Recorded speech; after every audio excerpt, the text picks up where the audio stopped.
এই খটিগুলো যদি কেউ ভারত থেকে নেয় বিপদে পড়বে। ওরা এখন বিপদে আছে। কথা বলেন না কেন? ওরা বহু চেষ্টা চালিয়েছিল ওই সময় পাকিস্তান থেকে আমাদের এই চেষ্টাকে ভাগ করার জন্য। ওরা যেমন সাহায্য করেছে সেভেন সিস্টারের মাধ্যমে ওদের দেশকে ভাগ করার জন্য আমরাও সাহায্য করব। চালান আমরা শোধ দিয়ে দেব। আপনি যা করিয়েছেন আমরা ওইটাই করব। আপনারা ওই সময় ভাগ করে যদি আমাদের বন্ধু হয়ে যান আমরাও কথা বলছেন। শুরু হয়ে গেছে অলরেডি। আলাদা পতাকা বানিয়ে উড়িয়ে দিয়েছে মণিপুরে। খেলা হবে না, খেলা আরম্ভ হয়ে গেছে। আপনারা যেমন আমাদের এতদিন বলেন আমরা বন্ধু, কারণ আপনাদের সেই পাকিস্তান আর এই বাংলাদেশ মাঝখানে ছিলাম, আমরা আলাদা করে দিয়েছি, এই জন্য আমরা আপনার বন্ধু। আমরাও পাশে তো দেখলাম ডক্টর ইউনূস প্রথমে এই ঘোষণা দিয়েছিল এদেশকে অশান্ত করার জন্য যদি চেষ্টা চালান সেভেন সিস্টার থাকবে না। মানে যদি নাও করে ওনার পেছনে যে দেওয়াল আছে তারা হয়তো একটু কাঁটি নাড়াচ্ছে। আন্তর্জাতিক যে বিষয়গুলো আমি এখানে বলতে চাচ্ছি না। যাই হোক, আমি এতটুকু টাচ দিলাম, ওরা আমাদেরকে পাকিস্তান থেকে আলাদা করে যদি ওরা বন্ধু হয়, ওদেরকে আমরা এই সেভেন সিস্টার 7টা অংশে ভাগ করে বন্ধু হব। আমরা তো ওরা একটা করেছিল, আমরা 7টা করে দিচ্ছি। আমরা আরো বড় বন্ধু না?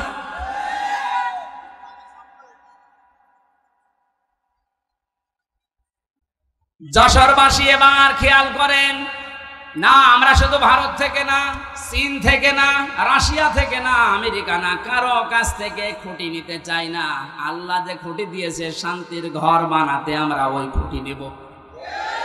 আমার কথার অর্থ বোঝার চেষ্টা করেন, খুব খেয়াল করে শুনবেন। আমি কোরআনে কারীম থেকে পেয়েছি 1 নম্বরে আল্লাহ পাক বুনিয়াল ইসলাম আলা খামসিন শাহাদাতি আল্লাহ ইলাহা ইল্লাল্লাহ। এই যে হাদিসটার ভেতরে 5টা বিষয় আছে, তার 4টা খুঁটি আমি সেট করেছি। নামাজ, রোজা, হজ আর যাকাত, এই 4টা খুঁটি মজবুত ভাবে গেড়ে দেওয়া লাগবে। খুঁটি থাকলে হয় না। ঘরকে শান্তির ঘর বানাতে হলে বেড়া দেওয়া লাগে। কথা বলেন না কেন? কোরআনে কারীম থেকে আমি বেড়া বের করেছি 4টা। 1 নম্বরে বেড়া, 1 নম্বরে বেড়ার নাম হচ্ছে রাজনীতির বেড়া। এটা যেহেতু চলছে এখন দেশে, এটা পরিষ্কার করা লাগবে। 4টা বেড়া দিতে হয়, 4দিকে দেওয়াল দেওয়া লাগে। 1 নম্বর দেওয়াল তুলতে হবে রাজনীতির দেওয়াল। এটা অলরেডি আরম্ভ হয়ে গেছে এখন। যেহেতু আমরা শান্তির ঘর চাই, আর পৃথিবীতে শান্তির ঘরের দেওয়াল দিতে হলে রাজনীতি, এটা লেনিনের কার্ল মার্কসের না, রাজনীতি নেওয়া লাগবে রাসূলুল্লাহ। এবার রাসূলুল্লাহর রাজনীতি কি? এবার তাকান সূরা নিসা 5 নম্বর পারা 6 নম্বর পৃষ্ঠা 9 নম্বর লাইনের 59 নম্বর আয়াতের প্রথম অংশ আছে।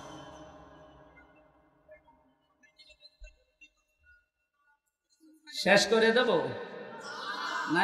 ওই লোকটাকে তুলে আমার চেয়ারে বসিয়ে দেব।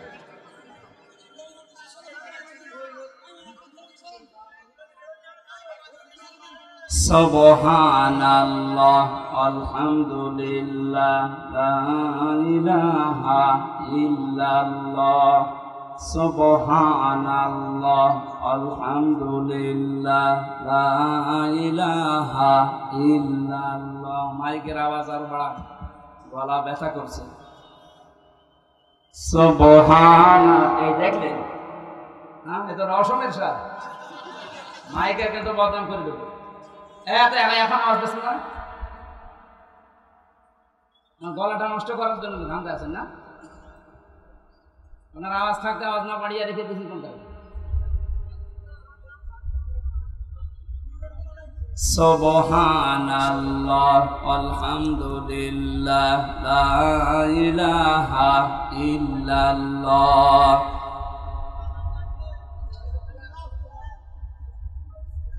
ফ্যানটা একটু সাইডে রাখা। লা ইলাহা ইল্লাল্লাহু মুহাম্মাদুর রাসূলুল্লাহ। যশোরবাসী, শান্তির যে ঘর আমরা নির্মাণ করতে যাচ্ছি, এই ঘরে যারা রাজনীতির বেড়া হিসাবে থাকবে, এই মানুষগুলোকে অনুসরণ করার একটা বিশাল সুন্দর সিস্টেম আল্লাহ আয়াতে দিয়েছেন। আল্লাহ পাক বলেন, আমাকে অনুসরণ করো, আমার রাসূলকে অনুসরণ করো। তোমাদের ভেতরে যারা রাজনীতি করবে, নেতা হবে, নেতৃত্ব দেবে, তাদেরকে অনুসরণ করবা। কিন্তু শিক্ষা হচ্ছে আতিউ, এই শব্দটা এটা একটা ফেল, এটা ভার্ব, এটা ক্রিয়া। এটা আল্লাহ নিজের নামে আর রাসূলের নামে দিয়েছেন, কিন্তু উলিল আমর যারা রাজনীতি করবে, নেতৃত্ব দেবে, নেতা হবে, তাদের আগে দেননি। বাংলার মুসলমানেরা, এমন একটা ঘর যেহেতু আমরা নির্মাণ করতে যাচ্ছি, যে ঘরে প্রবেশ করলে কোনো ভয় থাকবে না। কথা বলেন না কেন? কোনো চিন্তা থাকবে না। বলেন বলেন। এমন একটা ঘরে আমরা যেতে প্রবেশ করতে ইচ্ছা করছি বা প্রবেশ করব বলে আশা করছি, যে ঘরের ভেতরে, ঘরের এরিয়াতে গেলে কোনো চিন্তায় থাকবে না। ঘরের পাশে যে যদি ছিনতাইকারী ধরে, ঘরের ভেতরে যারা বসবাস করছে, ওরা দা নিয়ে, খন্তা নিয়ে, বটি নিয়ে, কথা বুঝতেছেন, বাড়ির ভেতর থেকে এসে ছিনতাইকারীকে এই ঝিনাইদহ সাবেক এমপির মতো টুকরা টুকরা করে ফেলবে।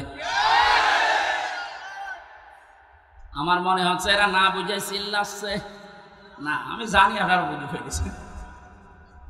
শান্তির যে ঘর আমরা বানাতে যাচ্ছি, প্রবেশ করতে যাচ্ছি, যে সিস্টেম গুলো দিয়ে রাজনীতির এই বেড়া দেওয়ার জন্য, দেওয়াল দেওয়ার জন্য, আমাদের সামনে যারা আসবে রাজনীতি করতে, এই বেড়া দেওয়ার আগে দেখতে হবে আল্লাহ রাসূলকে মেনে চলে কিনা। এই জন্য আতিউটা আল্লাহ উলিল আমর রাজনীতি নেতাদের আগে দেননি। এখন থেকে সিদ্ধান্ত নিয়ে বাড়ি যাবেন আজকে।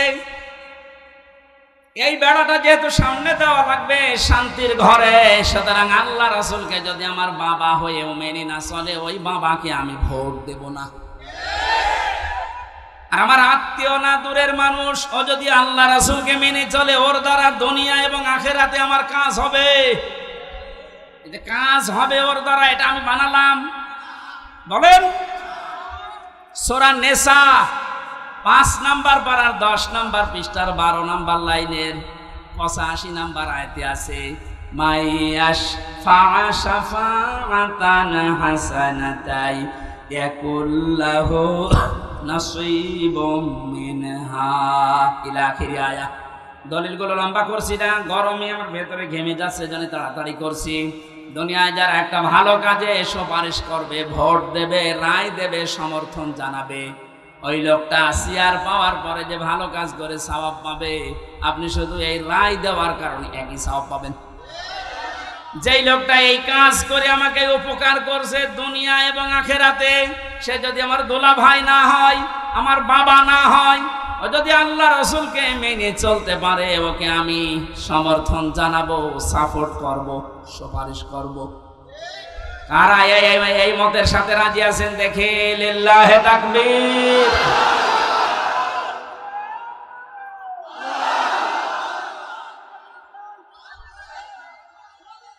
এই কথা বোঝার চেষ্টা করেন। আমি এখন যেটা বললাম এটা তো রাজনীতি হয়ে গেল না? না, এটা যদি রাজনীতি মনে হয় তাহলে সূরা নিসার 59 নাম্বার আয়াত কেটে আপনি বাদ দিয়ে দেবেন। আমি ব্যাখ্যায় এইভাবেই পড়েছি, মারিফুল কোরআন নিয়ে আসেন, ওখানে ভয়ঙ্কর ট লেখা আছে। আমানাত বহুবচনের শব্দের ব্যাখ্যায় ভোট, রায়, সমর্থন, সুপারিশ এগুলো লেখা আছে। এবং আপনি তাফসীর মাহফিল লিখে দিয়েছেন, আমি শব্দের ব্যাখ্যায় যদি ওই শব্দগুলো না বলি, শুধু আমানত বলি, আপনি তো বুঝবেন না।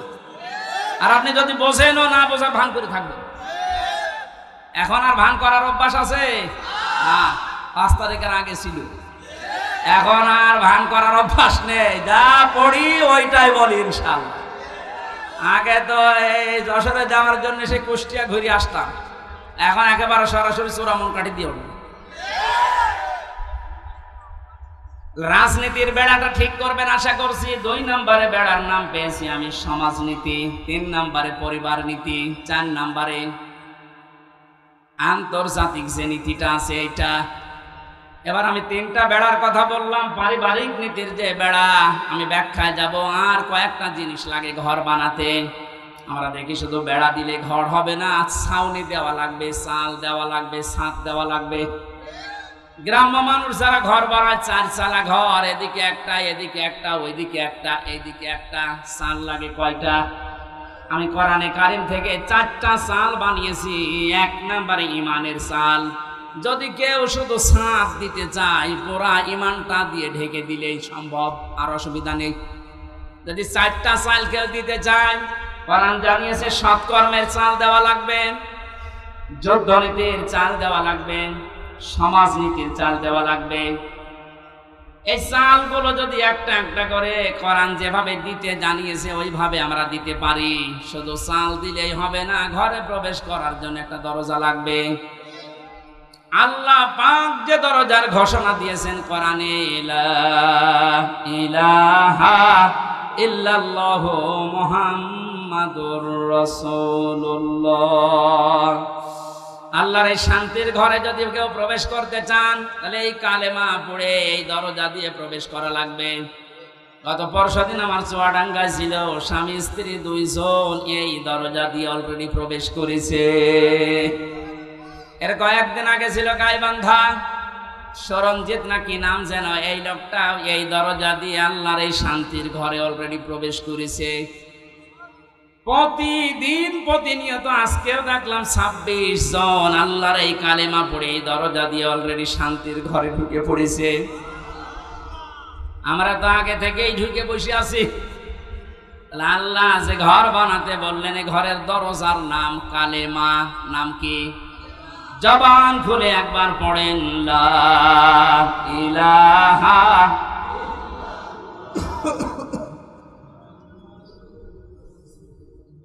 ঘরে এবার প্রবেশ করছি যারা, এ ঘরে প্রবেশ করতে হলে আংশিক পা দিয়ে আর 1 পা বের করে রেখেছি, শান্তিতে থাকতে পারবেন। দরজা দেওয়া লাগবে না। বলেন, দরজা যদি কেউ দিতে চায়, কোরআনে কারীম জানাচ্ছে, ইয়া আইয়ুহাল্লাযীনা আমানু দুখুলু ফিস-সিলমি কাফা।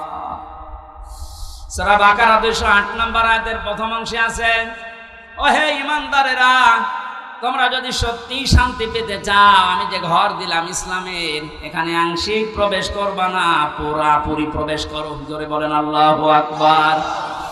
ঘরে প্রবেশ করে যদি দেখেন জ্বালানা নেই, থাকতে পারবেন?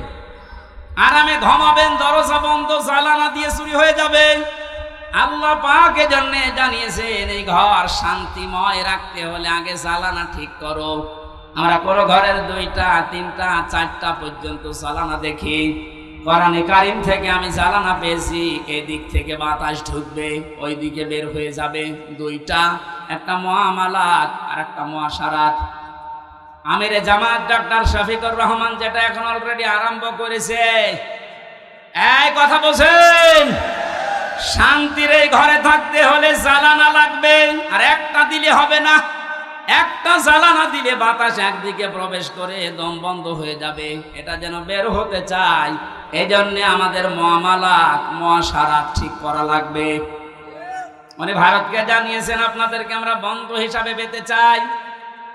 চীনের রাষ্ট্রদূত সেদিন যে প্রশংসা করেছে, জালেমরা তো নেই, অনেক মুনাফিক এখন চলে যাচ্ছে। কত বিচক্ষণ লোক আপনি জানেন। আমি ছিলাম তার সাথে 4 দিন, বাস্তবতা দেখেছি।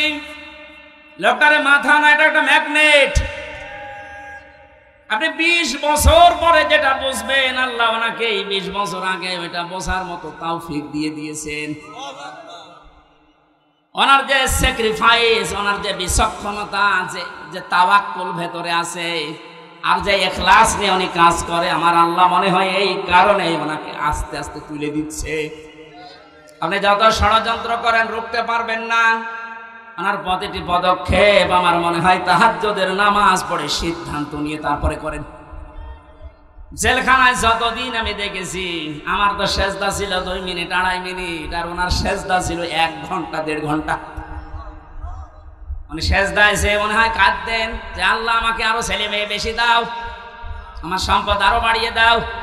কি করেছে 1 ঘন্টা 1.5 ঘন্টা সেজদায় বসে বসে? এমন এমন কিছু উনি এই যে বছরের পর বছর জেল খাটার মাধ্যমে চেয়েছিলেন, আমার আল্লাহ ওই চাওয়াগুলো জিনিস এখন আস্তে আস্তে ওনাকে দিয়ে দিচ্ছে। জালেমরা বিদায় নিয়েছে, মুনাফিকদেরকে বলবো আপনি থামেন, পারবেন না। কারণ ওনার যে মুআমালাত, ওনার যে মুআশারাত, যে বিচক্ষণতা। কোথায়? কুষ্টিয়ায় 3 জন হাসপাতালে ভর্তি আছে। কুষ্টিয়ার জেলা আমির জানে না, উনি আছে কক্সবাজারে। ওখান থেকে জেলা আমিরকে কল দিয়ে বলছে 3 জন আপনার জেলায় হাসপাতালে কিছুক্ষণ আগে অ্যাক্সিডেন্ট করে পড়ে আছে, আপনি কোথায়? বলেন তো তার দূরদর্শিতা কত দূর। সেরকম একটা জেলা না, 64টা জেলা বাংলাদেশে।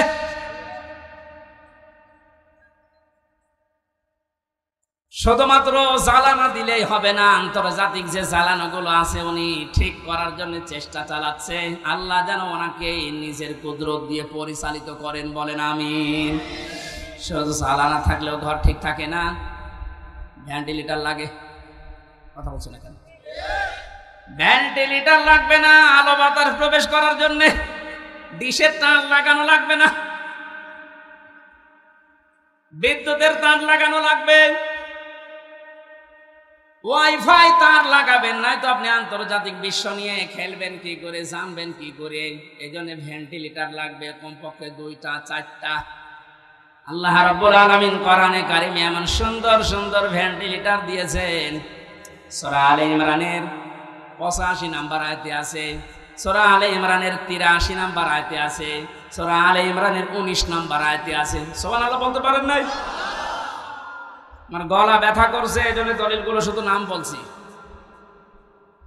এভাবে যদি ঘর আমরা একটার পরে একটা পয়েন্টে যে সাজালাম, এগুলো একটা করে এখন ব্যাখ্যা আরম্ভ করব। আমার যে প্রথম ঘরের খুঁটির পরে যে চাল আমরা দিয়েছিলাম, নামাজের ব্যাখ্যা, রোজার ব্যাখ্যা, হজের ব্যাখ্যা, যাকাতের ব্যাখ্যা, একটা একটা করে খুঁটির ব্যাখ্যা দিলে এরকম 4 দিন লাগবে। আপনারা এগুলো সব কম বেশি জানেন, এই জন্য এই খুঁটিগুলো আমার বলার দরকার নেই। কয়েকটা চালের কথা, কয়েকটা বেড়ার কথা, দেওয়ালের কথা আমি বলছিলাম। তার ভেতরে একটা রাজনীতির বেড়া আমরা ঠিক করব তো ইনশাল্লাহ। বাস্তবে যে দেখবেন আল্লাহ রাসূলকে মানি না, ও আমার পীর হলেও ওরে মানি না, আমার বাবা হলেও মানি না, আমার ভাই হলেও মানি না। আল্লাহ রাসূলকে মেনে চলে ও যদি এখানে বাড়ি না, আমার আত্মীয় না, কারণ এই বেড়া আমার দেওয়া লাগবে। এরপরের বেড়ার নাম পারিবারিক জীবনের বেড়া। এ বেড়ায় হাজারো মানুষের আমাদের ঠিক নেই। এখানে অনেক আলেম পর্যন্ত আছে, আমি বাস্তবে দেখেছি তাদেরও পরিবারে খাস পর্দা হয় না। আমি শপথ নেওয়ার জন্য গত 8 তারিখে 8 দিন আগে আমির জামাত এসেছিল কুষ্টিয়ায়, আমার ডেট ছিল ওই দিন। 120টার উপরে আমার প্রশ্ন করেছি পারিবারিক জীবন নিয়ে। যে প্রশ্নগুলো ছিল প্রায় 17-18টা। সারা দেশে আমি ওয়াজ করে বেড়াচ্ছি, সারা দেশে আমি ঘর চেয়ে বেড়াই, অথচ আমার ঘরে টিন নেই। আমারে যেগুলো প্রশ্ন করেছে মিথ্যা তো বলা যাবে না, বাস্তবে একেবারে সত্য সত্য মিলিয়ে দেখলাম না, মিলছে না। রকম মানে যে খুঁটি নির্ভর করা যায় এমন জিনিস, এটা আসলে আমারে হয়নি। পারিবারিক জীবনের যে আসল খাস পর্দা, ওটা 100 ভাগ এখনো আমার আসেনি। আমারে বলছে হবে না, দিন পাল্টিয়ে দিলাম, আবার 9 দিন পেছিয়ে দিয়েছি। আমার মতো একটা নাম করা হুজুরের যদি এই অবস্থা, বাকিগুলো আল্লাহ জানে। আমাদের পারিবারিক জীবনের যে পর্দাটা, এটা অনেকে নফল মনে করে, অনেকে গুরুত্বই দিতে চায় না।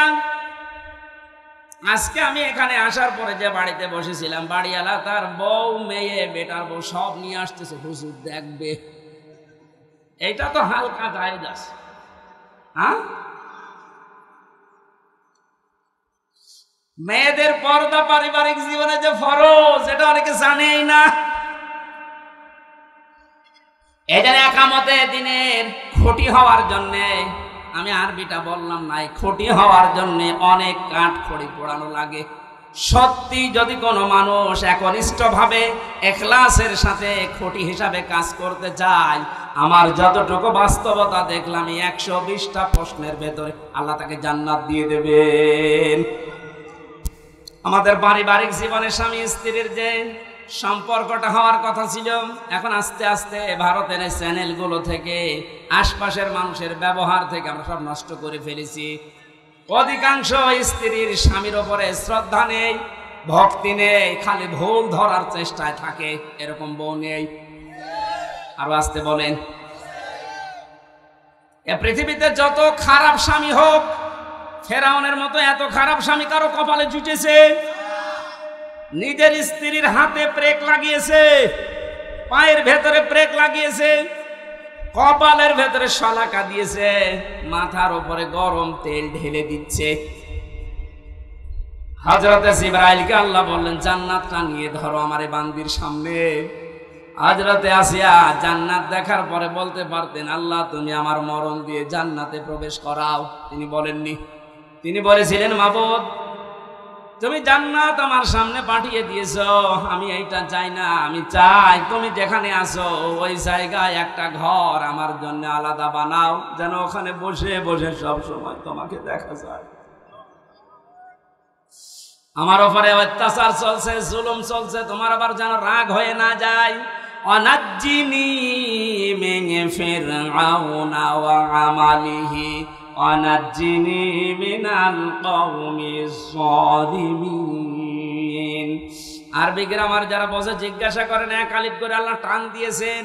অনাজ্জিনি, আমাকে তুমি বাঁচাও। এই যে অত্যাচার করে আমার স্বামী নিজে আর লোক দিয়ে করায়, এই জালেমদের হাত থেকে তুমি আমাকে বাঁচাও। কিন্তু আল্লাহ তুমি রাগ করে আমার স্বামীর উপরে গজব দিও না। এত বড় কঠিন বিপদের ভেতরেও স্বামীর জন্য বরদোয়া দেয়নি। আর আমার আপনার বউ সারা জীবন আপনি মাটি করে দেবেন, খাটতে খাটতে মাথার ঘাম পায়ে ফেলে চুল উঠে যাচ্ছে আপনার। একদিন যদি একটা সাবান কম হয়, ফোঁটা দিয়ে ফোঁটা বের করে ফেলবে। বরদোয়া তো আছেই বাংলা আরবি মিলে না। আমরা এরকম পারিবারিক জীবন চাই না। বিশ্ব নবী মুহাম্মদুর রাসূলুল্লাহর স্ত্রীর দিকে তাকান, তার পারিবারিক জীবন কেমন ছিল। হযরতে আয়েশা বলেন, মুহাম্মদুর রাসূলুল্লাহ আমার স্বামী, তাকে আমি গোসল করাতেছিলাম, হঠাৎ রক্ত আর পানি প্রবাহিত হয়ে যাচ্ছিল। নবীজি বললেন, আয়েশা পানির ভেতরে রক্তের মতো লাল কি দেখা যায়? হযরতে আয়েশা বলেন, হে রাসূল, আপনি যখন গোসল করার জন্য টুলের উপরে বসেছিলেন, ওর একটা পায়া আমার পায়ের উপরে পড়েছিল। ওই যে আগে যে 20 জন আছে ওলার পাউরুটি, ওটা ঠিকই আছে। সিডা যারা চেয়েছিল তারা 18 জন হয়েছে, যারা খেচড়ি চেয়েছে তারা 17 জন, যারা রোল চেয়েছে তারাও 15 জন। এভাবে ভাগ ভাগ করতে করতে 20 পর্যন্ত আর চাইনি। আগে যা ছিল ওইটাই কায়েম হয়ে আছে। কি বসালাম বলেন তো? এদেশে 20 জন মাত্র এখন। আগের যে সিস্টেম গুলো ছিল ওইটাই চালু রাখতে চাচ্ছে, কিন্তু আমরা এখন 80 জন পাল্টিয়ে গেছে। এই কথা বলছেন? আমরা এই 80 জন মিলে এখন যদি এই ছোটখাটো বিষয় নিয়ে মতপার্থক্য করি, কিয়ামতের আগে আমরা 20-এর উপরে যেতে পারবো না। এই জন্য সব বাদ দেওয়া লাগবে। কার কয় কলি টুপি, কার লম্বা টুপি, কার জব্বা, কার সিরা, কে হাত বাঁধে, কে মোনাজাত করে, এগুলো সব বাদ দেন। আল্লাহ একজন আছে, রাসূল আমার নেতা। এই বিশ্বাসে যারা বিশ্বাসী তারা আমরা এখন 80 জন। আরো জোরে। আমরা কোনো বিষয় নিয়ে আর সামনে ঝামেলা যেন না করে। 80 জন যদি ঠিক থাকতে পারি, ভোট যদি 80টা এক জায়গায় পড়ে, ওরা তো 20 জন চালিয়ে আসছে আগে থেকে, কিয়ামত পর্যন্ত ওরা আর বাড়বে না, কারণ আমাদের বরদোয়া লেগে আছে। রাব্বি লা তাযার আলাল আরদি মিনাল কাফিরিনা দাইয়ারা। ইন্নাকা ইনতাদারহুম ইউদিল্লু ইবাদাকা ওয়ালা ইয়ালিদু ইল্লা ফাজিরান কাফফারা। বলেন আল্লাহু আকবার। হযরত নূহ দোয়া করেছিলেন, মাবুদ বহু চেষ্টা চালিয়েছি 9.5 বছর 900 বছর ধরে, এ মানুষ ভালো হয়নি, তোমার কাছে আমি শেষ পর্যায়ে বরদোয়া দিলাম, এদের আন্ডা বাচ্চা পর্যন্ত জনজমিনে না থাকে, কারণ যেইটা থাকবে ওইটা দিয়ে তোমার বান্দাদেরকে গোমরা বানাবে। আমরা 53 বছর, কোরআনের পাখি প্রায় 50 বছর চেষ্টা চালিয়েছে, কিন্তু জালেমদের পরিবর্তনের কোন সুযোগ ওরা গ্রহণ করেনি। কথা বলে না কেন? চেষ্টা তিনি কম চালিয়েছিল। অধ্যাপক মতিয়ার রহমানও চেষ্টা চালিয়েছে, বহু কায়দায় উনি বুঝিয়েছে আপনাদের। কিন্তু 20 জনের যে অবস্থা, ও সারা জীবন কলা পাউরুটি যাবে, এই কথা বলছে না। 80 জন আমরা পরিবর্তন হয়ে এই পর্যায়ে এসেছি, আর ওরা সেই 20 জনই আছে, ও কিয়ামতের আগে আর পাল্টাবে না। কেন পাল্টাবে না? খাতামাল্লাহু আলা কুলুবিহিম ওয়া আলা সামিইহিম ওয়া আলা আবসারিহিম গিশাওয়া ওয়া লাহুম আযাবুন আযীম। আল্লাহ পাক বলেন, ওদের অন্তরে আমি মোহর লাগিয়ে দিয়েছি, ওদের কানের উপরে, ওদের চোখের উপরে পর্দা লাগিয়েছি, কঠিন যন্ত্রণাদায়ক আযাব ওদের জন্য রেডি আছে। কারণ এই পৃথিবীতে যারা আল্লাহর কালামকে অপমান করার চেষ্টা চালায়, তাদেরকে আল্লাহ হেদায়েত থেকে বঞ্চিত করে দেয়। হযরতে আব্দুল্লাহ বিন মাসউদ রাদিয়াল্লাহু তাআলা আনহু কোরআনে কারিমের সূরা রহমান নাযিল হওয়ার পর বিশ্ব নবীকে জানিয়েছিলেন, হে নবী, আমারে অনুমতি দেন, আমি কাবার চত্বরে একটু তেলাওয়াত করি। ওনার কণ্ঠটা খুব সুন্দর ছিল, ডাক দিয়ে বলেন, ঠিক আছে, মন খুলে দিয়ে পড়তে থাকো। সূরা রহমান হচ্ছে কোরআনে কারিমের সবচাইতে সুন্দর সূরা। তিনি তেলাওয়াত আরম্ভ করলেন, আর রহমানু আল্লামাল কুরআন খালাকাল ইনসানা আল্লামাহুল বায়ান। তেলাওয়াত করছিলেন এভাবে, হঠাৎ আবু জেহেল শব্দ শোনার পরে এসে হযরতে আব্দুল্লাহ বিন মাসউদের কানের উপরে দিয়েছিলেন এক থাপ্পড়। কান দিয়ে গল গল করে রক্ত বের হয়ে ওই দিন থেকে তিনি চিরদিনের জন্য কালা হয়ে যান, আর শুনতে পাননি। এইতে বধির হয়ে গিয়েছিলেন কানে। বদরের ময়দানে আল্লাহ পাক কোরআনে কারিমের অপমানের শোধ নিয়েছিলেন, যখন আবু জেহেল ঠান্ডা ফ্রিজের মতো পড়েছিল মাছ আর মুহাব্বিজের বাড়ি খেয়ে। আব্দুল্লাহ বিন মাসউদ ওখানে যাবার পরে দেখলেন ঠান্ডা ফ্রিজ পড়ে আছে, বুকের উপর চড়ে বসলেন, ডাক দিয়ে বলেন, তা আবু জেহেল, তোমাকে আমি সময় দিলাম এখনো পর্যন্ত মুহাম্মদুর রাসূলুল্লাহর কালেমাটা মেনে নাও, আমি নবীর কাছে সুপারিশ করব, বিশ্ব নবী তোমারে মাফ করে দেবে। আবু জেহেল ডাক দিয়ে বলে, মাসউদ, আব্দুল্লাহর ছেলে মুহাম্মদ তোমাদেরকে জাদু করেছে, আমার পর্যন্ত আসতে পারে নাই। বলেন নাউজুবিল্লাহ। এখানে এখনো কথা বন্ধ হয়নি। এরা কি ইয়ারকে মারার জন্য এসেছে?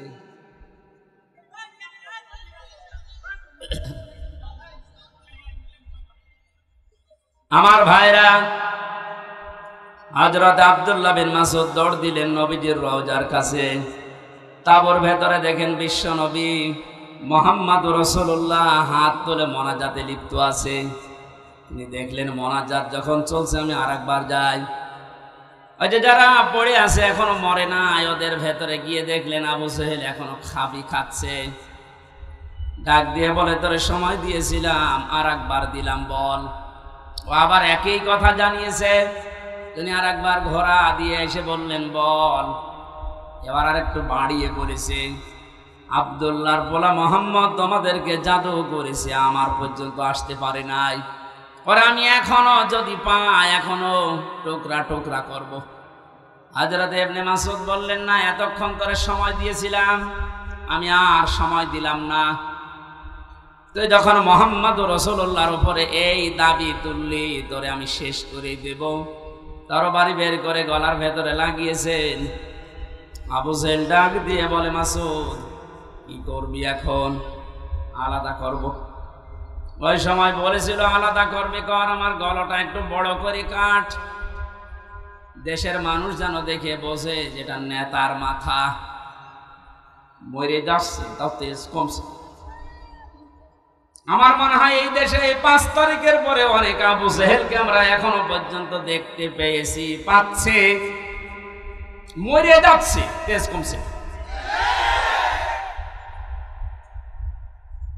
খাতামাল্লাহু আলা কুলুবিহিম, আল্লাহ কলবের উপরে মেরে দিয়েছেন একেবারে মোহর।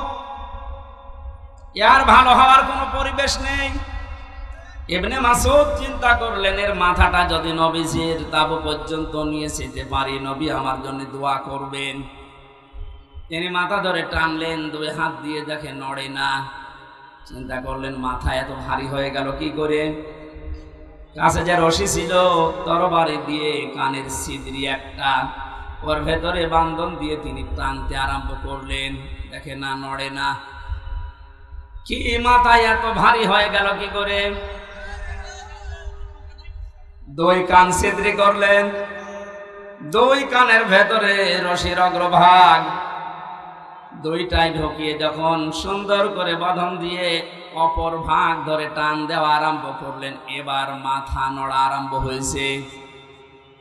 চিন্তা করেন, এতক্ষণ পর্যন্ত মাথা টান দিয়েছি, নড়ে না, এখন নড়ছে কোন কারণে?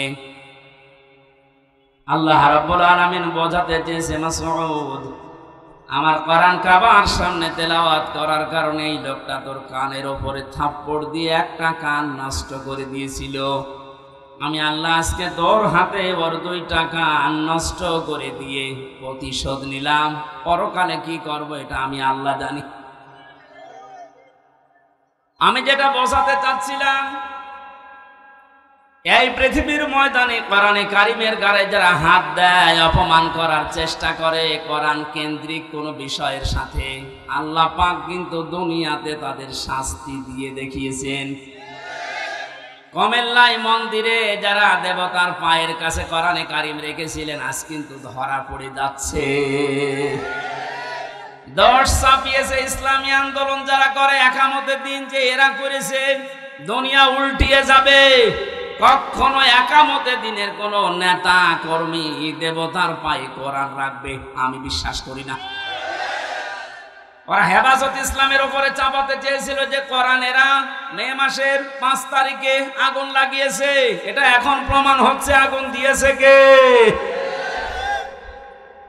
আপনাদেরকে হেদায়েত থেকে বঞ্চিত করে দিয়েছে আল্লাহ এমনিতেই না, প্রমাণ এইটাই। কারণ কোরআনের উপরে যারাই হাত দেয় তাদের কপাল আল্লাহ নষ্ট করে দেয়।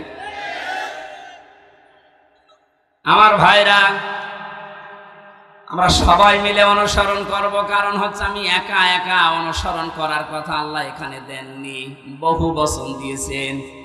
এজন্য সবাইকে নিয়ে অনুসরণ করতে চাচ্ছি। কিন্তু যাদের কপালে কোরআনের কারণে মোহর মারা আছে, এই 20 জন কলা পাউরুটি যারা চেয়েছে ও মরণ পর্যন্ত ওইটাই চাইবে। ওরা চাইতে থাক, আমরা তো এখনো 80 কয়জন? 80 বলেন, বলেন আরো জোরে বলেন আর একবার। 80 জন যদি এবার ভুল করেন, 20 কিন্তু আবার আসবে। ভুল করা যাবে? বলেন, একটু মিলিয়ে দেখেন তো কোথায় 80 আর কোথায় 20। এরপরও আমরা পারি না, কারণ আমরা কেউ 18, কেউ 17, কেউ 15, কেউ 14। আর ওরা যেহেতু আবাহমান কাল থেকে আসতেছে ওই 20। আমরা আর এই 17, 18, 19-এ থাকবো না, আমরা এখন 80 হয়ে যাবো ইনশাআল্লাহ। সময় যেহেতু সামনে আসছে, আমরা 80 হব না 20 থাকবো ইনশাআল্লাহ। এটা করতে হলে সবাই মিলে আজ অনুসরণ করা লাগবে আল্লাহ যেটা দিয়েছে। তার নাম কি?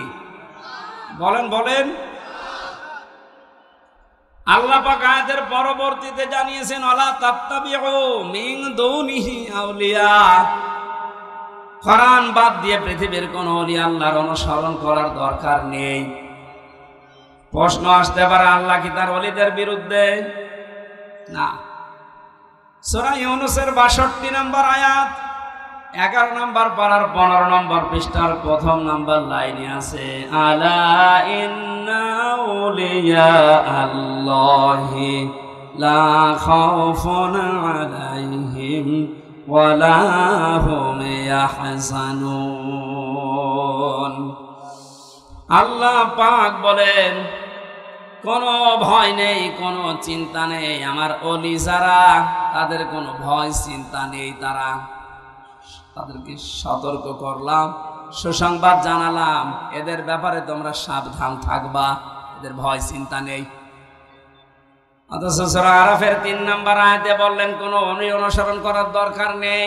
ওই আয়াতের সাথে আয়াতের কোনো মিল পাচ্ছি না। তাহলে আল্লাহর কথাও চাচা এরশাদের মতো সকালে একটা বিকালে একটা,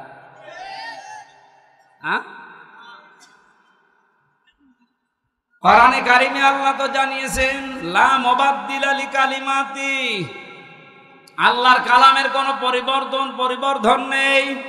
অথচ ওখানে বললেন ওলিদের কোনো চিন্তা নেই, আর এখানে বলছেন ওলি অনুসরণ করার দরকার নেই।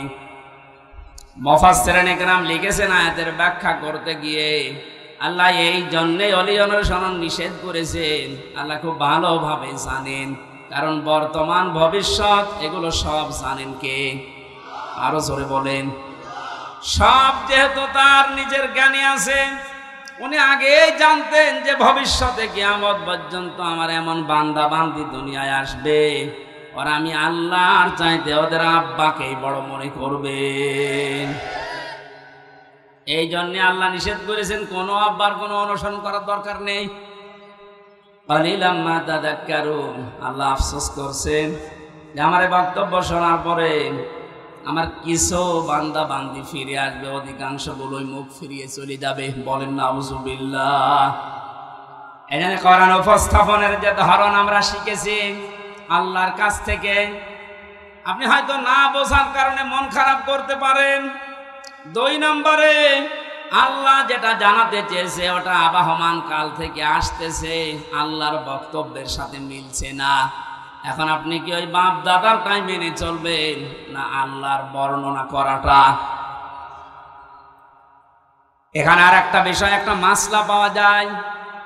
আজ যারা অন্ধ অনুসরণ করে ইসলামকে, দিনকে মানার চেষ্টা চালাচ্ছেন, এদেশে আছে। এই কারণে বলছি পৃথিবীতে শুধু মুহাম্মদুর রাসূলুল্লাহ সাল্লাল্লাহু আলাইহি ওয়াসাল্লামকে বাদ দিয়ে কাউকে অন্ধ অনুসরণ করা জায়েজ নেই। কেন জায়েজ নেই? কারণ উসওয়াতুন হাসানা এই শব্দটা শুধুমাত্র মুহাম্মদুর রাসূলুল্লাহকে আল্লাহ দিয়েছেন। পৃথিবীর কাউকে আল্লাহ উসওয়াতুন হাসানা এটার গ্যারান্টি দেয়নি। লাকাদ কানা লাকুম ফি রাসূলিল্লাহি উসওয়াতুন হাসানা, অবশ্যই তোমাদের জন্য মহত্তম আদর্শ লুকিয়ে রেখেছি আমি আল্লাহ রাসূলুল্লাহর জীবনে। কার জীবনে? বলেন বলেন। আল্লাহকে এখানে বলতে পারতেন না যে আব্দুল্লাহ বিন মোহাম্মদ ইবনে আব্দুল্লাহ, তার জীবনের ভেতরে আমি লুকিয়ে রেখেছি। তার নাম তো আল্লাহ জানতেন, কেন তার নামটা এখানে উচ্চারণ না করে রাসূলুল্লাহ দিলেন? কারণ তিনি মুহাম্মদুর রাসূলুল্লাহ এই শব্দটা পেয়েছিলেন নবী হওয়ার পর থেকে। 40 বছরের আগ পর্যন্ত মানুষ তাকে আরব জাহানে বলতো আব্দুল্লাহ বিন মুহাম্মদ, আর 40 বছরে যখন তিনি কোরআন পেয়েছেন তখন শুধু আব্দুল্লাহ বিন মুহাম্মদ না, হয়ে গেছেন রাসূলুল্লাহ।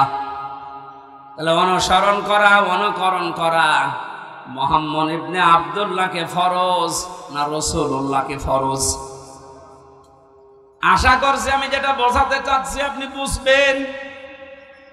এই বাংলাদেশ সহ বিশ্বের বহু জায়গায় আমি গিয়ে দেখেছি, তারা এখনো পর্যন্ত এ কথা বলছে আমরা নবীওয়ালা কাজ করি। হ্যাঁ, আপনি আব্দুল্লাহ বিন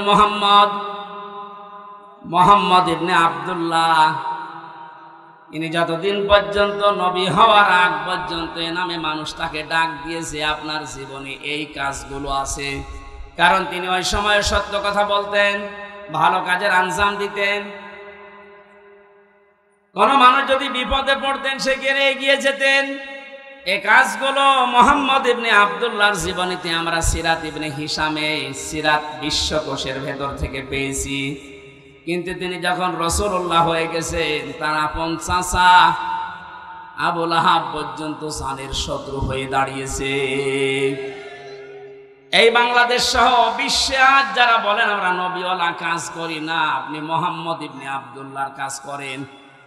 রাসূলুল্লাহ নবীওয়ালা কাজ যদি কেউ দাবি করে, উনি যেমন রাসূল হওয়ার পর থেকে 63 বছর, এই 23 বছরে 82 বার টার্গেট হয়েছিলেন ইহুদিদের, আপনি অন্তত 82 বার না হলেও 2 বার তো হবেন।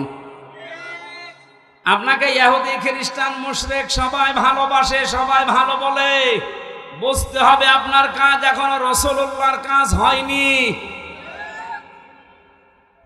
এজন্য আমাদের অনুসরণ করা দরকার এখন থেকে। মোহাম্মদ ইবনে আব্দুল্লাহ না রাসূলুল্লাহর? আরো জোরে। আল্লাহ রাব্বুল আলামিন রাসূলুল্লাহকে অনুকরণ করার তৌফিক আমাদেরকে যেন দান করেন, বলেন আমিন। এখানে অনুসরণ করার জন্য 27টা পয়েন্ট আমি পেয়েছি তাফসিরে। বিশ্ব নবীকে অনুসরণ করা লাগবে এই কারণে, قل إن كنتم تحبون الله فاتبعوني يحببكم الله إلى آخر آية।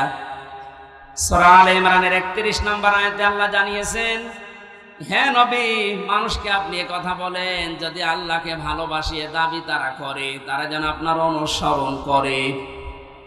শব্দের দিকে খেয়াল করেন, ফাত্তাবিউনি, আমার অনুসরণ করো। এখন এই অনুসরণটা মাস্ট বি, করাই লাগবে 1 থেকে 40 না 40 থেকে 63। এই সহজ কথাগুলো আপনি বুঝতে চান না, খালি ফতোয়াবাজি করেন কেন বলেন তো? 1 থেকে 40 বছর পর্যন্ত এই পৃথিবীতে কেউ যদি মোহাম্মদ ইবনে আব্দুল্লাহকে না মানে, অনুসরণ না করে, সে জান্নাতে যাবে না। একটা হাদিস দেখান, কোরআনের একটা আয়াত বলেন। কিন্তু মোহাম্মদ ইবনে আব্দুল্লাহ থেকে যখন রাসূলুল্লাহ হয়ে গেছেন, আমরা সবাই এখানে জানি উনি রাসূল হয়েছিলেন কত বছর বয়সে? আরো জোরে বলেন। 40 থেকে 63, কত? এই 23 বছরের 1 সেকেন্ডও যদি কেউ না মানে, সে কাফের। ফতোয়া নতুন করে বানানো লাগবে? আল্লাহর কোরআন জানিয়েছে রাসূলুল্লাহকে অনুসরণ করা মাস্ট বি, ফরজ। ওমা আতাকুমুর রাসূল, আল্লাহ কিন্তু ওমা আতাকুম মুহাম্মদ ইবনে আব্দুল্লাহ দেননি। শব্দগুলো একটু খেয়াল করে পড়তে পারেন না? ওমা আতাকুমুর রাসূল, তোমাদের কাছে রাসূল যা নিয়ে এসেছে, ফাখুযুহু, ওটা আঁকড়িয়ে ধরো। ওমা নাহাকুম আনহু ফান্তাহু, এটা আনহু হুরমার যায় রাসূলুল্লাহর দিকে। তোমাদেরকে রাসূলুল্লাহ যা নিষেধ করে ওইগুলো ছেড়ে দাও। আত্তাকুল্লাহ, আল্লাহকে ভয় করো। ইন্নাল্লাহা শাদীদুল ইকাব, অবশ্যই আল্লাহর আযাব বড় কঠিন। এবার আসেন তো আয়াতের মূল শিক্ষায়। বিশ্ব নবী মুহাম্মদ রাসূলুল্লাহ আমরা সবাই স্বীকার করে নিচ্ছি যে উনি হয়েছিলেন 40 বছরে, না জন্মের পরেই? আরো জোরে বলেন। ওনাকে অনুসরণ করা লাগবে কি মুহাম্মদ ইবনে আব্দুল্লাহ হিসাবে না রাসূলুল্লাহ হিসাবে? রাসূলুল্লাহ হিসাবে অনুসরণ করলে এখানে ফাত্তাবিউনি দিয়েছেন। আল্লাহকে ভালোবাসিয়ে দাবি যদি করে থাকো, এখানে ইহুদি খ্রিস্টান বৌদ্ধ 4500 ধর্মের লোকেরা আছে, প্রত্যেকেই তার দেবতা বলেন, ভগবান বলেন, গড বলেন, যাই বলেন, সবাই কিন্তু বোঝাতে চায় কাকে? বলেন বলেন। কিছু রূপক জিনিস হয়তো তারা বানায়, কিন্তু আসল কিন্তু আল্লাহ। আপনি হিন্দুদের বিপদে পড়লে দেখবেন রূপক যে 12 মাসে 13 পূজা করে, 33 কোটি দেবতা ওদের, একটা রূপক পূর্ণ বিশ্বাস ওদের নেই। ওদের বিশ্বাসও একজন আছে। আমার তো অনুষ্ঠানগুলো ভারতে বেশি থাকতো আগে, 17, 18, 19 সালে আমি ভারতেই বেশি ছিলাম। দেখেছি ওই সমস্ত জায়গায় বিপদে পড়লে হিন্দু ড্রাইভার আমার যে চালিয়ে নিয়ে যেত কলকাতায়, ও বেটা হিন্দু মানুষ, ভগবানকে ডাকা বাদ দিয়ে বিপদে পড়লে, চরম বৃষ্টি যখন, তখন বলছে উপরওয়ালা একজন আছে। আমার বাস্তব জীবনে আমি দেখেছিলাম চরমনায়, বরিশালে যখন ছোটবেলায় যেতাম, সময় তো ব্রিজ ছিল না, নৌকায় যাওয়া লাগতো, লঞ্চে যাওয়া লাগতো। একবার ওঠার পরে দেখি বিশাল ঝড় উঠেছে। আমরা যারা মুসলমান পড়ছি লা ইলাহা ইল্লাল্লাহ, লা ইলাহা ইল্লা আনতা সুবহানাকা ইন্নী কুনতু মিনাজ জালিমিন। সামনে দেখলাম দাদা আর দাদি বসে আছে হিন্দু, ওরাও পড়ছে লা ইলাহা ইল্লাল্লাহ।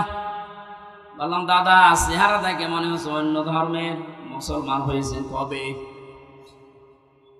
বলছে না, মুসলমান হয়নি, কালিমা পড়লেন। যে ঝড় উঠেছে ও কালী দুর্গার কাজ না, আল্লাহ রাখবে। ওরাও জানে যে একজন আছে, কথা বলেন ঠিক কিনা? যে যে ধর্মে তার নতুন নতুন রূপক অর্থে বানিয়ে নিয়েছে, কিন্তু আসল একজন আছে, এ কথা সবাই যেহেতু বলছে, আল্লাহ এ কথাই জানাতে চাচ্ছেন, তোমরা যারা বলো আল্লাহ তোমাকে ভালোবাসি, তোমাকে আমরা মহব্বত করি, আল্লাহ বলছেন এই কথার দাবি পূরণ করার জন্য ফাত্তাবিউনি, আমার রাসূলের অনুসরণ করা লাগবে। কি করা লাগবে? এবার আমার প্রশ্ন এখানে, যারা জ্ঞানী মানুষ তাদের কাছে, এই অনুসরণ কি আংশিক না পূর্ণাঙ্গ? আরো জোরে বলেন। আজ এই বাংলাদেশ সহ বিশ্বের বহু মুসলমানেরা, আমি যে সিঙ্গাপুর, মালয়েশিয়া কয়েকটা রাষ্ট্র ঘুরে আসলাম এই 15-20 দিন আগ থেকে, বাস্তবতা দেখেছি হাজার হাজার লক্ষ লক্ষ আমাদের মতো মুসলমান আংশিক কিছু মানা, কিছু অনুসরণের মাধ্যমে ওরা মনে করছে আমরা নাজাত পেয়ে যাব। অথচ ফাত্তাবিউনি, আমার অনুসরণ করো। আমরা সবাই স্বীকার করছি অনুসরণ আংশিক না, এটা পূর্ণাঙ্গ। নাকি আংশিক? পূর্ণাঙ্গ অনুসরণ করবেন আপনি। এখন অনুসরণ যখন আরম্ভ করবেন, আল্লাহ বলেন ওয়ায়াগফির লাকুম যুনুবাকুম, দুইটা জিনিস আমি দেব। 1 নম্বরে জীবনের যত অপরাধ আছে, জামবন্যা দিয়ে যুনুব বহু বছর দিয়েছেন, আপনি যদি অনুসরণ করা আরম্ভ করেন, আপনার জীবনে 2টা পুরস্কার আল্লাহ দেবে। যত গুনাহ ছিল পেছনে, সব আল্লাহ রাসূলের অনুসরণের কারণে মাফ করে দেবে। 2 নম্বরে আল্লাহ পাক যদি কাউকে মাফ করে দেয়, তার জন্য বানানো জান্নাত দেবে। এই কথা মানেন তো? এবার আসেন আমার মূল শিক্ষাটাই। এই বাংলা সহ বিশ্বের যত মুসলমানেরা আজ আমরা আংশিক অনুসরণ করে মনে করছি যে না, আমরা আল্লাহর ভালোবাসা মহব্বত পেয়ে গেছি। আপনি হয়তো নামাজে রাসূলকে মানেন, রোজাতে রাসূলকে মানেন, হজ করতে গিয়ে রাসূলের অনুসরণ মতো হজ করেন, যাকাত দিতে গিয়ে রাসূলুল্লাহর অনুসরণ করেন। বিশ্বনবী যে বিচার করেছিলেন কোরআন দিয়ে, সেইটাই আপনি আর রাসূলকে মানেন না, তখন মেনে নিয়েছেন ব্রিটিশকে। আরো আসতে বলেন, আপনার অনুসরণ কি আংশিক হয়েছে না পূর্ণাঙ্গ? আংশিক অনুসরণের মাধ্যমে আল্লাহর মহব্বত ভালোবাসা পাওয়া যাবে না, আর আল্লাহর মহব্বত যদি পাওয়া না যায়, জান্নাতও যাওয়া যাবে না। কারণ আল্লাহ ইউহিব্বুকুমুল্লাহ দিয়েছেন, এটা মজারে, বর্তমান, ভবিষ্যৎ, প্রেজেন্ট, ফিউচার। কোন মানুষ যখন পূর্ণাঙ্গ অনুসরণের জন্য সিদ্ধান্ত নিয়ে লেগে পড়বে, আল্লাহ পাক বলেন আমিও তাকে ভালোবাসা শুরু করব। এখানে কত জ্ঞানী মানুষ আছেন আপনার বিবেকের কাছে? আপনার আমার প্রশ্ন, আপনার শরীর থেকে শুরু করেন, এ 3.5 হাত বডি, আপনার পরিবার, আপনার সমাজ, আপনার রাষ্ট্র, আপনার আন্তর্জাতিক নীতি তাকান, সব জায়গায় অনুসরণ যদি পূর্ণাঙ্গ আপনি না করেন, আল্লাহর কোরআন বলছে আপনাকে আল্লাহ এখনো ভালোবাসা আরম্ভ করে নাই।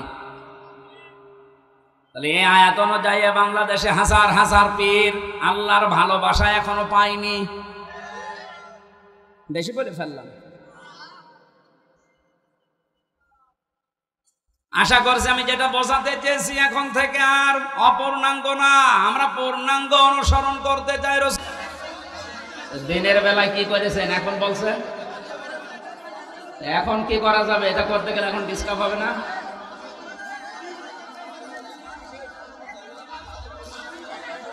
প্রত্যেক দিন ঝামেলা। আমি কিন্তু এক ভুল এসব ফেলে দেবো, কি যন্ত্রণা বলেন তো। দিনের বেলা এরা কি এগুলো দেখে না যে একটু নিচু করে দেওয়া লাগবে? এখন এই ওঠার পরে ঝামেলা।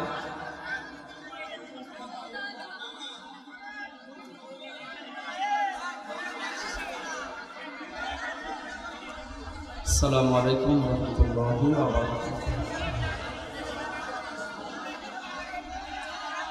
আপনারা আওয়াজ করলে আমরা কি বলবো বলে?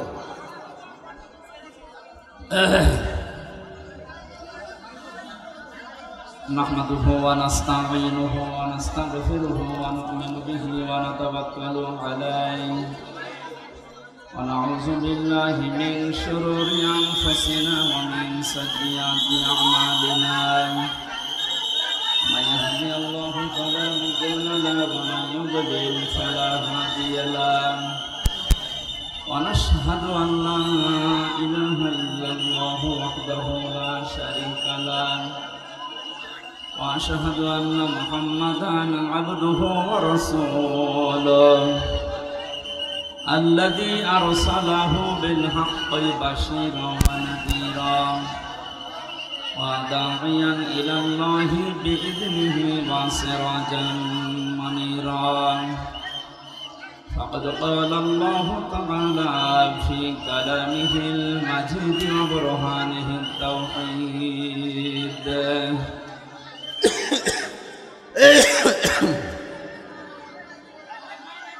أعوذ بالله من الشيطان الرجيم. بسم الله الرحمن الرحيم.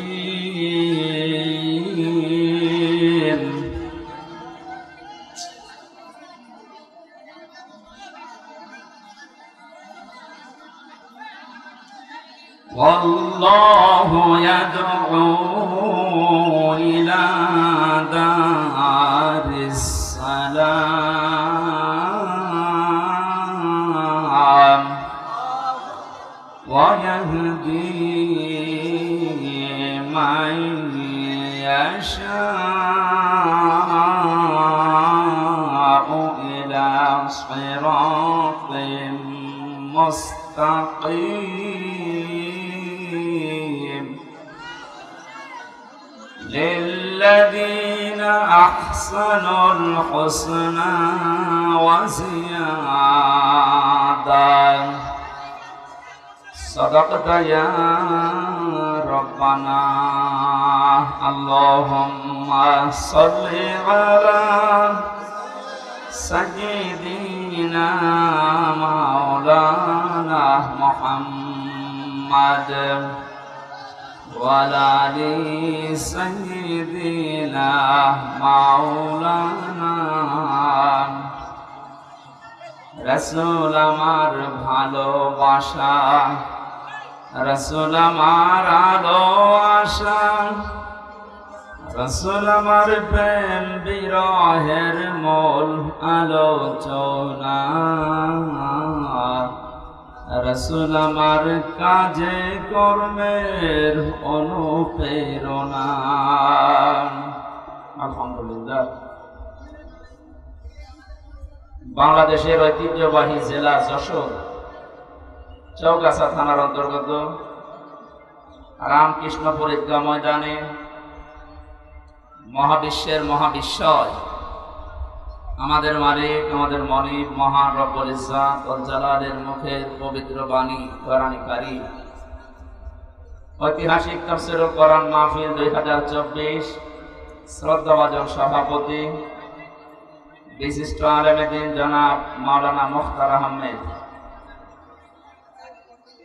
এতক্ষণ পর্যন্ত যিনি আলোচনা রাখলেন বিশিষ্ট ইসলামী চিন্তাবিদ, শিক্ষাবিদ, হাজার হাজার ছাত্রের উস্তাদ, বিশিষ্ট রাজনীতিবিদ, আমার শ্রদ্ধাভাজন ব্যক্তিত্ব জনাব অধ্যাপক মোহাম্মদ মতিয়ার রহমান, আতালাল্লাহু উমরাহু ওয়া বারাকাল্লাহু ফি হায়াতি, বলেন আমিন। মঞ্চে বসা উলামায়ে কেরাম, সামনে বসা মুসলমান ভাইরা, পর্দার আড়ালের সম্মানিতা মা এবং বোনেরা, প্রশাসনের ভাইরা, প্রাণ প্রিয় যশোরবাসী, আল্লাহর দরবারে শুকরিয়া জানাচ্ছি যিনি আমাদেরকে এই প্রচন্ড গরমে, কখন বৃষ্টি নেমে যায় বলা যায় না, এই জন্য আমি তাড়াতাড়ি চলে এসেছি। স্যারের আলোচনা এখন শুনতে পারলে আমাদের ভালো হতো। এখন শীতের সময় না তো, আজকে দুপুরবেলা ছিল আমার ওই সেই বাঘারপাড়া খাজুরা, যাওয়ার আধা ঘন্টা আগেও বৃষ্টি হয়ে গেছে। এই জন্য এখন যেহেতু কোনো গ্যারান্টি ওয়ারেন্টি নেই কখন বৃষ্টি নেমে পড়ে, এই কারণে আমি তাড়াতাড়ি চলে আসলাম।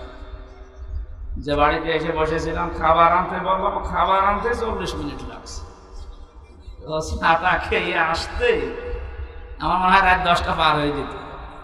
যদি বৃষ্টি নেমে পড়ে আপনাদের আয়োজন সব দেখা যাচ্ছে বেঁচতে গেল, মানুষ কষ্ট করে এসেছি।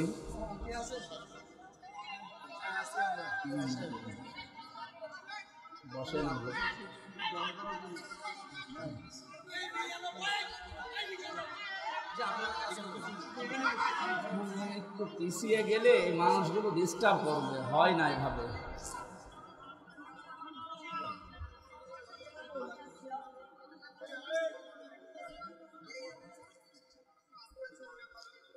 আমরা 1 ঘন্টা সময় যদি পাই ইনশাআল্লাহ আমরা তেলাওয়াত কে তো আয়াতটা, এই জায়গায় তো মানুষ ডিস্টার্ব করবে, যে একটু পিছিয়ে বসলে ভালো হয়। স্যারের এটা স্যার আরেকটু পিছিয়ে নেন তো, না তো মানুষ। ও হ্যাঁ ঠিক আছে, দেন ওই চেয়ারটা একটু সরিয়ে দেন, দিয়ে একটু পিছিয়ে বসে।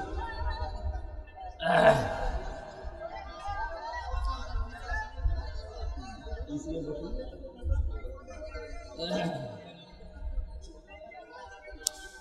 মাথায় লাগে না।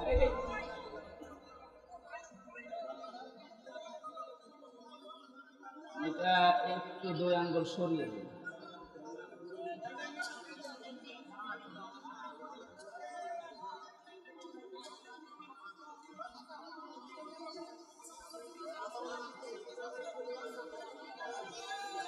দুনিয়ার সব কাজ বাদ দিয়ে দল মত নির্বিশেষে আল্লাহর কোরআনের মহব্বতে বাড়ি থেকে পর্যন্ত যিনি নিয়ে আসলেন, আমরা খুশি হয়ে বলছি আলহামদুলিল্লাহ, রব্বানা লাকাল হামদ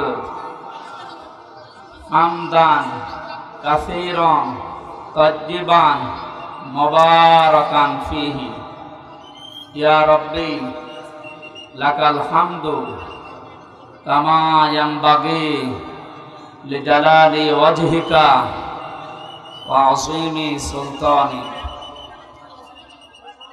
বিশ্বনবী জানিয়েছেন, এক সাহাবী এই দোয়াটা পড়ছিলেন নামাজের পরে। নবীজি ডাক দিয়ে বললেন, সাহাবী আমি নবী, তুমি নবী না, আমি যা দেখতে পাই তুমি তা দেখতে পাও না।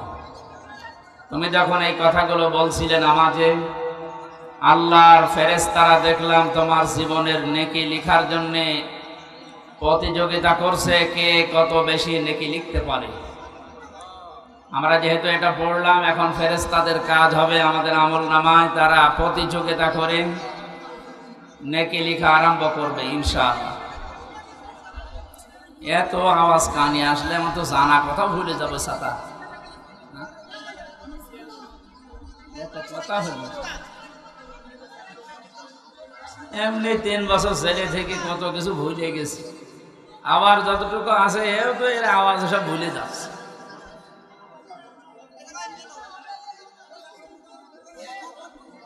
আপনাদের এই মাঠে কি এছাড়া আর বড় মাঠ ছিল না এলাকায়?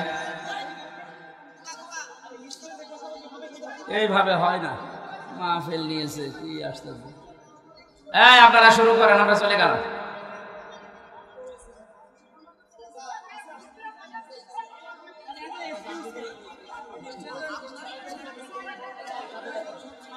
সুবহানাল্লাহ আলহামদুলিল্লাহ লা ইলাহা ইল্লাল্লাহ। আওয়াজ লাগবে আমার কানে আরো। সুবহানাল্লাহ আলহামদুলিল্লাহ লা ইলাহা ইল্লাল্লাহ লা ইলাহা ইল্লাল্লাহ মুহাম্মাদুর রাসূলুল্লাহ। আর একবার দরুদ শরীফ পড়বো, এর ভেতরে যদি আমার কানে আওয়াজ আসে আমি মোনাজাত করে বাড়ি চলে যাব। আল্লাহুম্মা সাল্লি আলা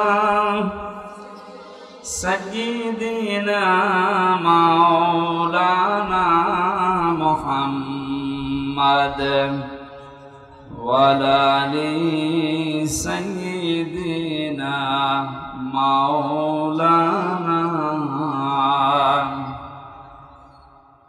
এটা রেকর্ড হচ্ছে, দেখেছেন কতগুলো তিরমান কাতিবিন। এ কালকে ছড়িয়ে দেবে এই দৃশ্য। ওখানে লেখা আছে না, দেখেন তো, যশোর চৌগাছা। সারা বাংলাদেশের 560টার উপরে থানা, এখন সব জায়গায় কালকে ছড়াবে। আপনাদের এই দৃশ্য দেখে ওরা জানাবেন যে এই যশোরের মানুষ এমনি একটা ঝামেলায় আছে। আপনাদের জেলা ইয়ে যেন আছে চাকলাদার না, তারে নিয়ে। সে যাই হোক, নারায়ণগঞ্জে গেলে এক আল্লাহর ওলি আছে 72 রাকাত তাহাজ্জুদ নামাজ পড়তো, ওরা নিয়ে এক যন্ত্রণা আছে, ওই জেলার লোক। আর যশোরে আছে আল্লাহর ওলি দেখুন, এ তো আর তাহাজ্জুদ পড়ে না, অন্য জায়গায় যায়। তো এর নিয়ে এমনি আপনাদের এক বদনাম আছে। এরপরে যদি কোরআনের অনুষ্ঠানে এই করেন, তা আপনাদের তো বদনাম ছড়াবে কালকে।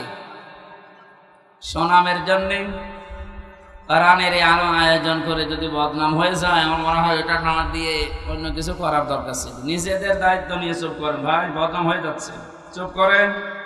খুলনা আমার বিভাগ তো, এই জন্য একটু ঝামেলা বেশি। আমরা সারা জীবন রংপুর বিভাগের মানুষদেরকে একটা নাম বলি, মফিজ। এটা যেন আবার দিয়েন না, এটা কেটে দিয়ে। ওরা মফিজ হলেও ভালো, নরম সরম, উদার আছে। আলা ভোলা গাড়িতে হরেন দেয় তো তাকিয়ে দেখে যে হরেন কে দিচ্ছে, সাইড দেবে তো, এই কারণে ওদেরকে মফিজ বলে।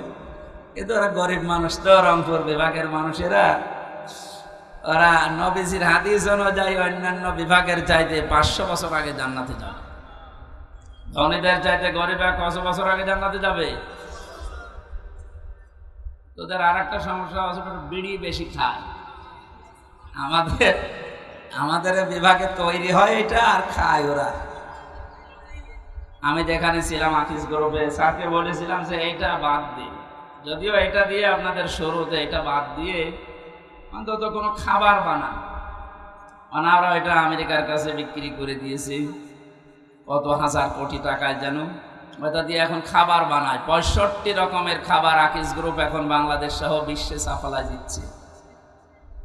অনেকটা আফসোস করে বলেছিল যে জাতির লোকেরা, আকিস মিয়া, যে যতদিন পর্যন্ত আমি বিড়ি বানালাম ততদিন কেউ আমার ফতোয়া দিল না। যখন আমি মানুষের রোগ প্রতিরোধের জন্য, রোগ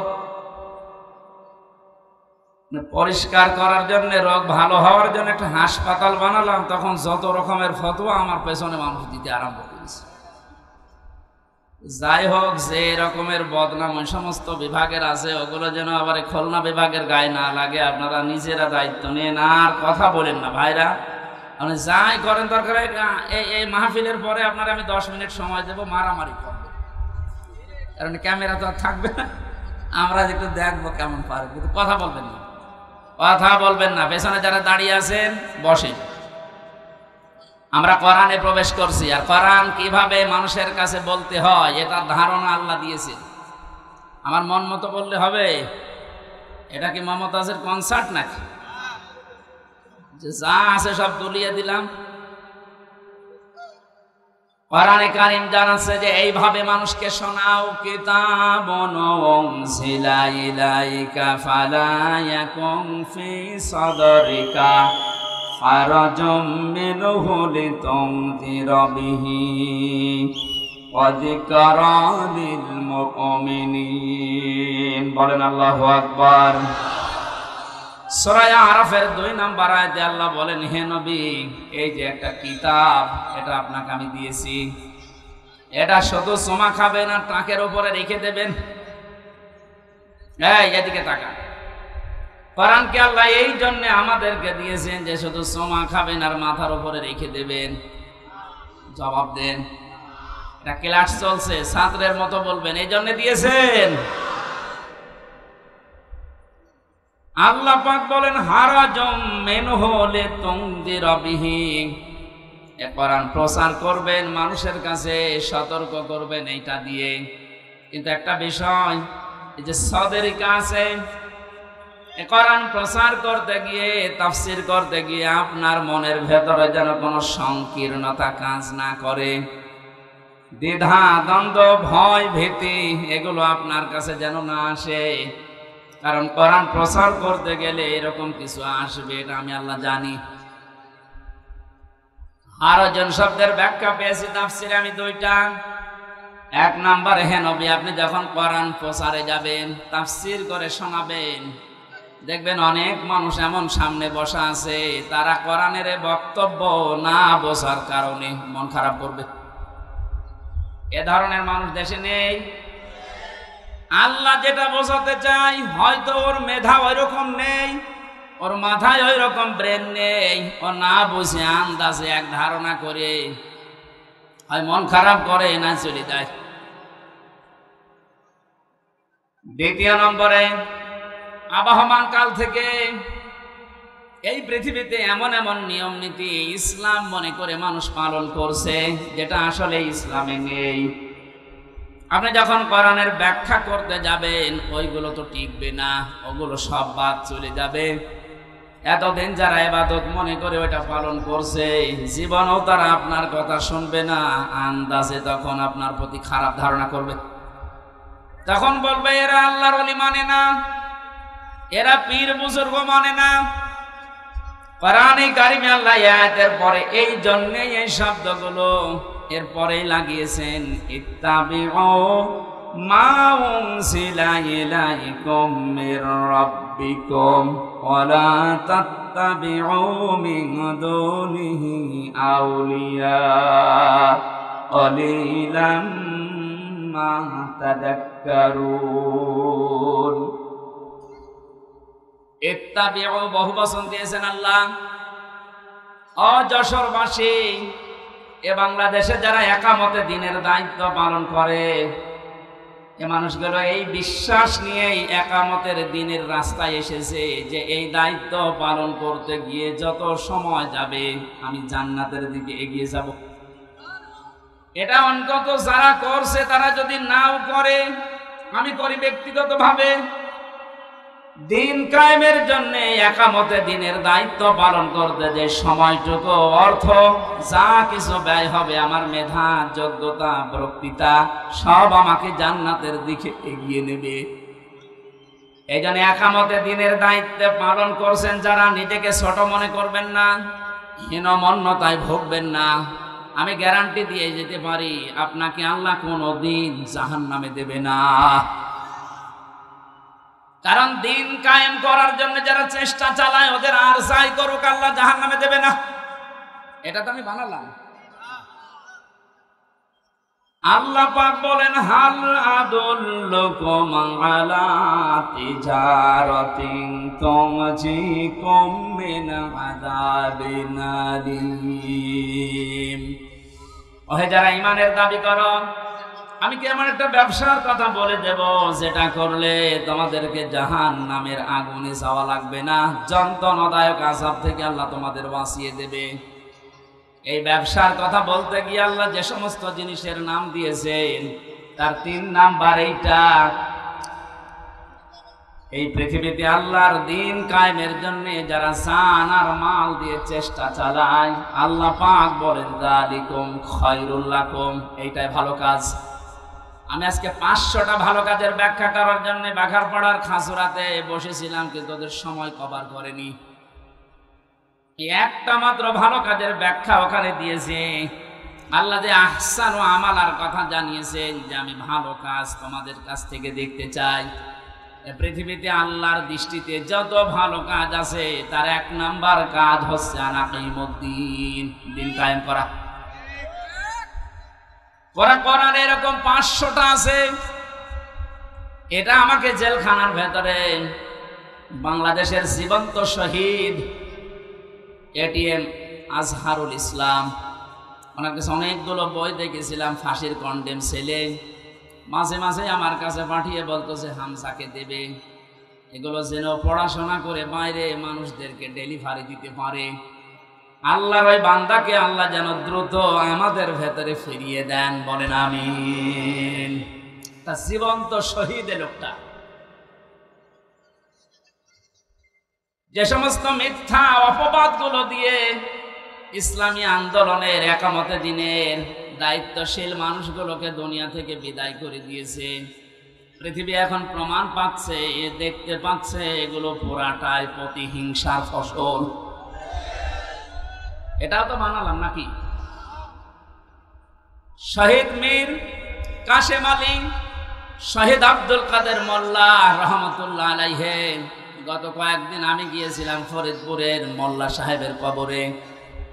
আমি ছোট থেকে বড় পর্যন্ত যতগুলো মানুষের সাথে ওই গ্রামে মিশেছি, প্রত্যেকটা মানুষ বলছে না, যাকে ফাঁসি দেওয়া হয়েছে এটা ওই কসাই কাদের না, ইনি আব্দুল কাদের মোল্লা। গোলাম মাওলা রনি সাহেব ওনার সাথে জেলে ছিলেন। রনি সাহেব এসে পৃথিবীর মানুষকে জানিয়েছে, মোল্লা ভাই আমাকে জানিয়েছে, রনি বাইরে যদি যেতে পারো, আমি তো আর যেতে পারলাম না, পৃথিবীর মানুষকে জানিয়ে দিও আমি কিন্তু কসাই কাদের না, আমি আব্দুল কাদের মোল্লা। যে অভিযোগে আমাকে অভিযুক্ত করে দুনিয়া থেকে ওরা বিদায় দিচ্ছে, আল্লাহর কসম আমি এই দোষে দোষী না। উনি কেন বলবে? আমি নিজেও তো বলছি। আমাদের 3টা বছর জেলে রেখেছিল, কয়েকদিন আগে আমার এই মামলা পড়া ওরা ঢিসমিস করে দিয়েছে, একেবারে বেকসুর খালাস দিয়েছে। তাহলে আদালত থেকে প্রমাণ পেয়েছে যে আমি নির্দোষ, আমার কোনো দোষ নেই। কথা বলে না কেন? এই যে মোবাইলটাও 3 বছর পরে ফেরত দিল, তন্ন তন্ন করে খুঁজেছে। এটা গ্রামের বাড়ি থেকে শুরু করে একেবারে যেখানে থাকি, আমি আকিস গ্রুপে ছিলাম, প্রত্যেকটা জায়গা চুল চেরা বিশ্লেষণ করে এই 3টা বছরের পর মাত্র 5-6 দিন আগে আমাকে আদালত বলেছে আপনি মুক্ত, কোনো দোষ আপনার পেলাম না। আমি আদালতে মনে হয় বলতে গেলাম যে আমার নিয়ে আদালত, এই 3টা বছর তো আপনার কাছে আমার মামলা ছিল, এতদিন পর্যন্ত তো বললেন না যে না এ মামলার কোনো মাল ম্যাটারেস নেই, কি দেখে বিচার করব, এখন বলছেন কেন? উনি এটাই বলতো যে হুজুর কিচ্ছু করার নেই, আমার হাত বাঁধা। কি বাধা? বলেন বলেন। এদেশের 1628টা চেয়ার আছে, এই চেয়ার না, 1628টা চেয়ারের 1627টা চেয়ারে হাত বাঁধা ছিল, শুধু একটা চেয়ারের হাত খোলা ছিল। যারা এই কাজ করেছেন আমরা এখন আহ্বান জানাবো, বাংলাদেশ যেহেতু দ্বিতীয়বার স্বাধীন হয়েছে, 1700-র উপরে জীবন দিয়েছে ছাত্র আর ছাত্রীরা, সুতরাং এই স্বাধীন দেশে আমরা আর কারো হাত বাঁধা দেখতে চাই না। এদেশে যত হাত বাঁধা আছে সব যেন আমার এই বিচারপতির মতো খুলে যায়। প্রত্যেকেই যদি স্বাধীনভাবে হাত খোলা কাজ করতে পারে, 1,10,000-এর উপরে এখন মামলার আসামি জেলখানায় আছে। আমার মনে হয় কমপক্ষে 80,000 মানুষ এমনিতে বের হয়ে যাবে যদি হাত খোলা বিচারপতি পাওয়া যায়। আমি আশা করছি 3টা বছর আমাকে যেভাবে করেছিল একামতে দিনের দায়িত্বে যারা ছিলেন আমার মনে হয় তাদেরকেও এইভাবে করেছিল। জালেমদের হাতে ক্ষমতা, চেয়ার, আইন আর কানুন বানানোর ক্ষমতা থাকার কারণে ওরা মন মতো যা ছিল তাই করেছে।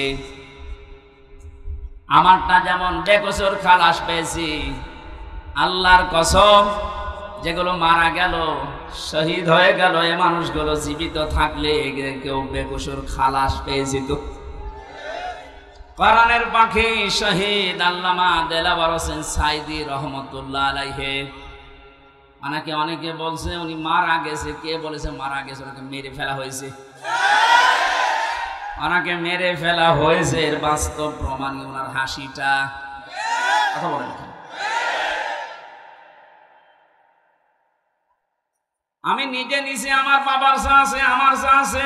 যদি ইসলামের খুঁটিনাটি বিষয়গুলো আমি মেনে জান্নাতে যেতে পারতাম, কসম খোদার জীবনও আপনাদেরকে আমি দিন কায়েম করা লাগবে এই ঝামেলাপূর্ণ কথা বলতাম না। এটা যে কত বড় যন্ত্রণা।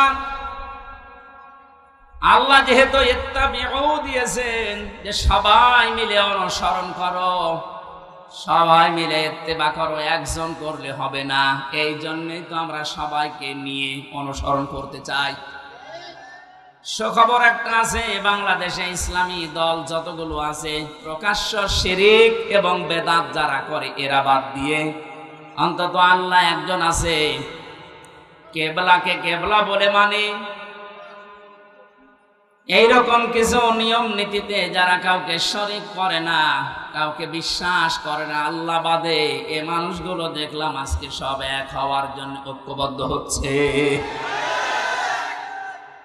জালেমরা তো পালিয়েছে, মুনাফিক যারা এদের গায়ে অনেকের এখন আগুন লেগে গেছে, কারণ এরা চিন্তা করছে এভাবে যদি সব এক হয়ে যায়, আমরা 5 তারিখের পর থেকে যেভাবে শুরু করেছিলাম এই কাজও বন্ধ হয়ে যাবে। ওরা বুঝে ফেলেছে। এখানে আশা করছি যেভাবে এগিয়ে যাচ্ছে সবাই মিলে অনুসরণ করার জন্যে ধর্ম বিষয়ক উপদেষ্টা যিনি আছে ডক্টর আফামা খালিদ হোসেন, আল্লাহ তার হায়াতে তাজ্জেবা সিহাতে কল্লিয়া বাড়িয়ে দেন, বলেন আমিন। ডক্টর চেষ্টা এবং ইখলাস যা দেখতে পাচ্ছি, আশা করছি ইসলামের সূর্য সামনে আমরা এদেশে দেখতে পাবো ইনশাআল্লাহ। এই জন্য যারা আছি আমরা ছোটখাটো বিষয় নিয়ে মত পার্থক্য বাদ দেওয়া লাগবে। একটা হোস্টেলে 100 জন খাবার খায়, সকালের নাস্তা কলার পাউরুটি। 20 জন হোস্টেল ম্যানেজারকে আহ্বান জানিয়েছে যে স্যার এটা যেন ঠিক থাকে। 80 জন বলছে না এটা আমরা আর খাবো না, নতুন মেনু আমাদেরকে দেন। কিছু কিছু ছেলেরা বলছে আমাদেরকে খিচুড়ি দেওয়া লাগবে সকালে, কেউ কেউ বলছে আমাদেরকে চিড়া দেওয়া লাগবে, কেউ কেউ বলছে আমাদেরকে রোল দেওয়া লাগবে। আর ওই যে 20 জন ওরা বলছে যা আছে ওইটাই আমরা চাই, কলা পাউরুটি। ম্যানেজার বলছে এভাবে হবে না, ভোট দেওয়া লাগবে, আমি তো একবারে পাল্টিয়ে দিতে পারি না।